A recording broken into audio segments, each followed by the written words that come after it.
अस्सलाम वालेकुम। अवां मुझे यूट्यूब चैनल ॾिसी रहिया आहियो। मुंहिंजो नालो माशूक अली आहे। अॼु 20 फरवरी आहे। 16 फरवरी ते ज़िला कंबर शदात कोट जे तालके नसीराबाद में क़ौमी कारकुन उस्ताद शहीद हिदायत लोहार के नामालूम मोटरसाइकिल सवार सुबुह जो ही ड्यूटी ते वञी रहियो हुयो त घिटी मुंहिंजे जे मथां फायरिंग करे क़त्ल करण खां बाद में फ़रार थी विया, जंहिंजी अॼु चौथों ॾींहुं आहे। जेका स्टेट आहे, जेका रियासत आहे ऐं हद जो थाणो आहे, उते उन जी जेका क़त्ल जी FIR दाख़िल न थी आहे ऐं उन्हनि जूं नियाणियूं आहिनि, जेका ससुई ऐं सोरठ, उन्हनि पंहिंजे मरहूम बाबा जे जनाज़े खे कुल्हो ॾेई करे सन में साईं GM सैयद जे पेरांदी दफ़नाइण खां बाद में अण ऐलानियल मुदे ताईं तहरीक जो जेको आहे त आगाज़ कयो, जंहिंखे अॼु चौथों ॾींहुं जेको आहे त हलंदड़ आहे। पर अफ़सोस जी ॻाल्हि इहा आहे त इलाइक़े में सोशल एक्टिविस्ट जेके आहिनि उहे ऐं उन खां अलावा जेको ज़ी शऊर जेके औरतूं आहिनि, मर्द आहिनि, उहे सभु उते सवनि जी तइदाद में मौजूदु आहिनि। पर सिंध जो हक़ीक़ी माना में जेके क़ौम परस्त अॻवान आहिनि उहे उतां ग़ाइबु आहिनि। उते कंहिं बि क़िस्म जी का हमदर्दी करण बि कोई कोन पहुतो आहे, कंहिं बि क़िस्म जो को धरणे में शामिलु थियणु कोन पहुतो आहे। ऐं उन खां अलावा वॾी अहम ॻाल्हि इहा आहे त जेके तक जा चूंडियल नुमाइंदा आहिनि, जंहिंमें ताज़ो MNA चूंडियल आहे मीर आमिर ख़ान मक्सी, पाकिस्तान पीपल्स पार्टी जे टिकट ते चूंड विढ़ियो हुयो, उहो अॼु 4 ॾींहं गुज़रण बावजूदु उन तक में जेको सान्यो थियो आहे, उन्हनि जेको आहे त वारसनि सां जेको आहे त इज़हारे हमदर्दी करणु कोन पहुतो आहे। ऐं उतां जो जेको चूंडियल MP आहे नवाबज़ादा बुरहान ख़ान चांडियो, ऐं उहो पंहिंजे तक जे माण्हुनि सां हमदर्दी करणु कोन पहुतो आहे। इहो हिकु वॾो सवालिया निशान आहे त तव्हांजे तक में जेके माण्हुनि सां ज़्यादतियूं थियनि थियूं, वेदन थियनि थियूं, तव्हां उन्हनि जे जेको आहे त ॾुख में उन सां गॾु बीहण जे लाइ बि नथा अचो। पोइ 5 सालनि खां बाद में जॾहिं तव्हांजो मुदो पूरो थिए थो, तव्हां वरी घर घर अचो था, वरी वोट जे लाइ झोली फैलायो था, वरी बाहूं ॿधी बीहो था, वरी नाटकबाज़ी ऐं ड्रामा तव्हां शुरू कंदा आहियो। सो हाणे सिंधी क़ौम तव्हांजे इन ड्रामनि में, नाटकनि में हाणे फासण वारी न आहे। उहे सम्झी चुका आहिनि त तव्हां सिर्फ़ु ऐं सिर्फ़ु जेको आहे त पंहिंजे वक़्त ते अची करे उन खां चूंडनि में जेको आहे त हिन खां इलेक्शन दौरान जॾहिं वोट जी ज़रूरत जेको तव्हांखे पवंदी आहे, तव्हां ईंदा आहियो। बाक़ी हिन जे ॾुख में, सुख में तव्हां हिन सां गॾु वेहण वारा माण्हू कोन आहियो। ऐं गॾोगॾु जेको आहे इतिफ़ाक़ी तौर ते कुझु टाइम पहिरियों जेको आहे त अॻूणो MPA ऐं अॻूणो MPA न, ताज़ो MPA जेको चूंडियो आहे PS 14 ते मीर नादिर ख़ान मक्सी, जेको इलेक्शन खां बाद में ॿिए ॾींहं ते जेको आहे त कराची रवानो थी वियो हुयो। घणनि ॾींहंनि खां पोइ अॼु हुनजी जेको वापसी शदात कोट हुई। ऐं छो जो जेको आहे त कुझु ॾींहंनि खां बाद में चोलिस्तान जीप रैली जेका आहे त उहा मुनक़द थियल आहे। उन सिलसिले में शदात कोट अचिणो हुयो, त पोइ अचण दौरान रस्ते में जेको नसीराबाद ब्लॉक आहे रस्तो, उते मजबूरन जेको आहे उनखे वेहणो पियो, कुझु टाइम लाइ उन सां ॻाल्हाइणो पियो। ऐं उहे सोशल मीडिया ते जेको तस्वीरूं बि वायरल आहिनि। ऐं SSP कंबर बि पहुतो आहे, उन्हनि जूं ॻाल्हियूं थियूं आहिनि जेको आहे त जेके वारसनि सां ख़ासि तौर ते जेको एहतिजाजी धरणे में जेके उन जूं नियाणियूं आहिनि उहे लीड करे रहियूं आहिनि, उन सां ॻाल्हियूं थियूं आहिनि। ऐं हाणे जेके लवाहकीन आहिनि उन्हनि जो जेको आहे इहो चिटो मुतालबो आहे त 2017 में जॾहिं असांजे बाबा खे स्कूल मां खणण जी कोशिशि कई वई या खयो वियो हुयो, उते जेके माण्हू हुया उन्हनि जो जेको आहे वायलेट हुयो, किरी पियो हुयो।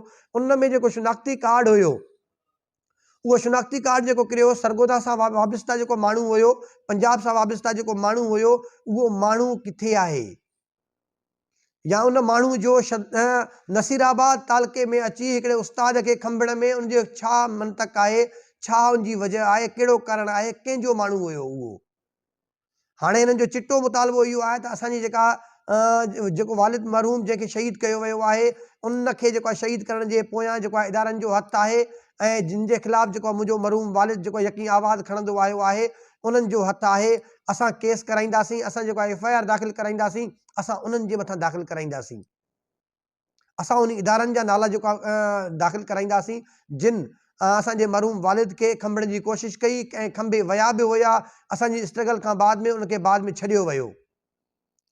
सो मुल्क में जॾहिं तव्हां अहिड़े क़िस्म जा जेको वारदातूं कंदव, अहिड़े क़िस्म जा कमु कंदव, त पोइ ज़रूरु माण्हुनि में जेको आहे त नफ़रत बि पैदा थींदी, इंतशार फैलिबो, माण्हू तव्हां खां नफ़रत कंदा। ऐं जेको जमहूरियत वारो रस्तो आहे, जेको कानून वारो रस्तो आहे, माण्हू मजबूरन जेको आहे उहो रस्तो छॾींदा।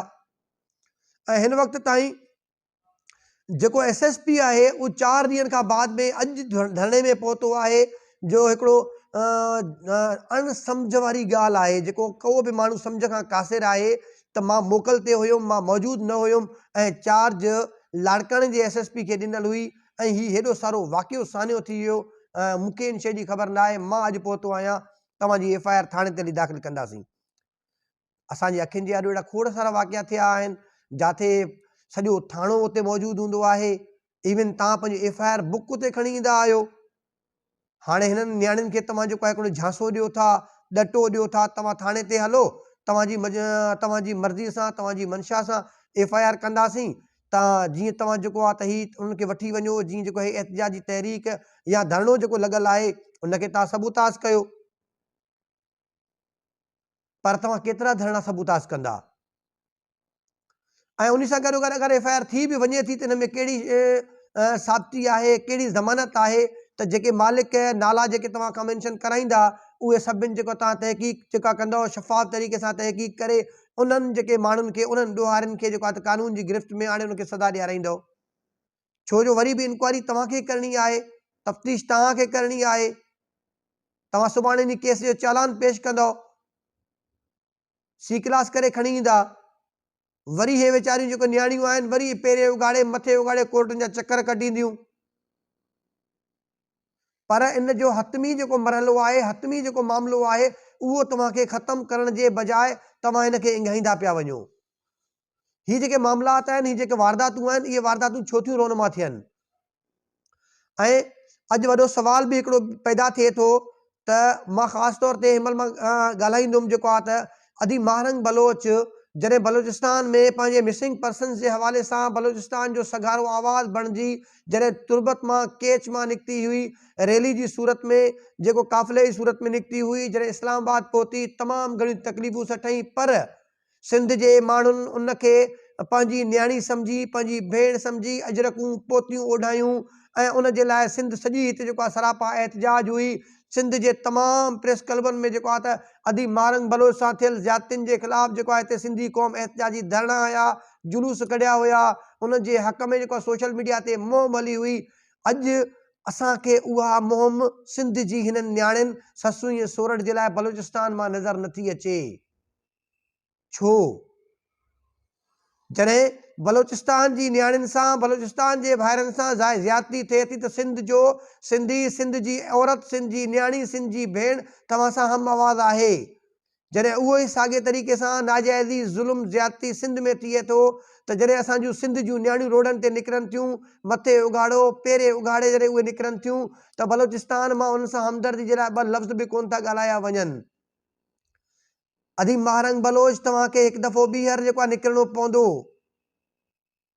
तव्हांखे साबित करणो पवंदो तव्हां सिर्फ़ु पंहिंजनि जे लाइ न, सिर्फ़ु बलोचनि जे लाइ न, हर उन मज़लूम जे लाइ सगारो आवाज़ आयो, जिथे बि हुजे, ख़्वाह कंहिं बि क़ौम सां वाबस्ता हुजे, कंहिं बि ज़ात सां वाबस्ता हुजे, कहिड़े बि इलाइक़े सां वाबस्ता हुजे, कंहिं बि कुंड में छो न हुजे।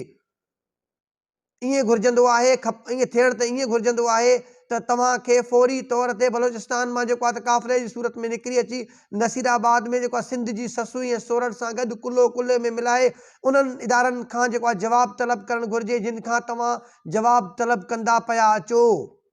छो जो तव्हां सभिनि जी तकलीफ़ साॻी आहे, तव्हां सभिनि खे सूरु साॻियो आहे, तव्हां सभिनि जा जवाबदार साॻिया आहिनि, तव्हां सभिनि जा ॾोहारी साॻिया आहिनि। हिकु दफ़ो ॿीहर तव्हांखे पंहिंजे इन छॾियल आवाज़ खे वरी सगारो करण जी ज़रूरत आहे।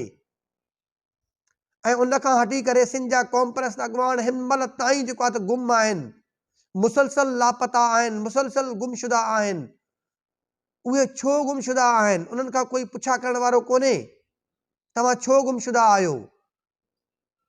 तव्हां छा था सम्झो सिंध जे आख़िरी ज़िले कंबर शदादकोट में हिकिड़े पोइते पियल इलाइक़े नसीराबाद में जिथे हिते तहरीकूं जेके हलनि थियूं, हिते जेके माण्हू निकिरनि था, जेके सिंध जे काज़ जे लाइ, सिंध जे हक़नि जे लाइ आवाज़ उथारनि था, उन्हनि खे पंहिंजे सिरनि जो नज़रानो ॾियणो पवे थो।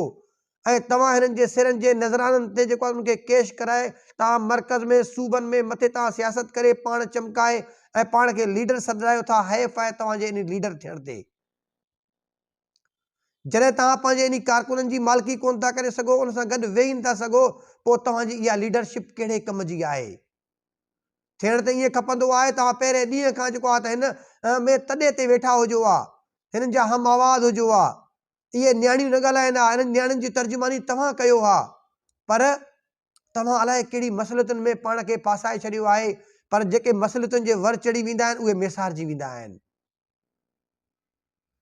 सो अॼु चोथे ॾींहुं बि एहतिजाजी तहरीक जारी आहे ऐं इदारनि खे सोचणु घुरिजे त जेको हीउ जेको तरीक़ो आहे, हीउ जेको रविश आहे, इहा जेको आहे त हीअ बाहि जेका फैले थी, इहा सिर्फ़ु कंबर शदात कोट नसीराबाद ते महदूद न हूंदी, इहा सॼे सिंध में जेको आहे तेज़ी सां फैले थी। हर शऊर वारो माण्हू इन खे बारीक बीनी सां ॾिसे पियो, ऐं न सिर्फ़ु बारीक बीनी सां ॾिसे पियो पर इन खे सम्झण जी बि कोशिशि करे पियो इहो किथे वञी दंग कंदो। जीअं जीअं अपडेट्स थींदा तव्हां सां शेयर कंदासीं। मुंहिंजो सोशल मीडिया ते पेज आहे माशूक अली खोसो नाले सां, उनखे वधि खां वधि लाइक कयो, कमेंट कयो, शेयर कयो। ऐं मुंहिंजो यूट्यूब चैनल आहे माशूक खोसो ऑफिशियल, उनखे सब्सक्राइब कयो, बेल आइकन जो बटन आहे उनखे दॿायो त जीअं अपडेट आहिनि तव्हां ते पहुचनि। पंहिंजे मेज़बान माशूक अली खोसो खे नए प्रोग्राम ताईं वरी इजाज़त ॾींदा। वॾी महिरबानी।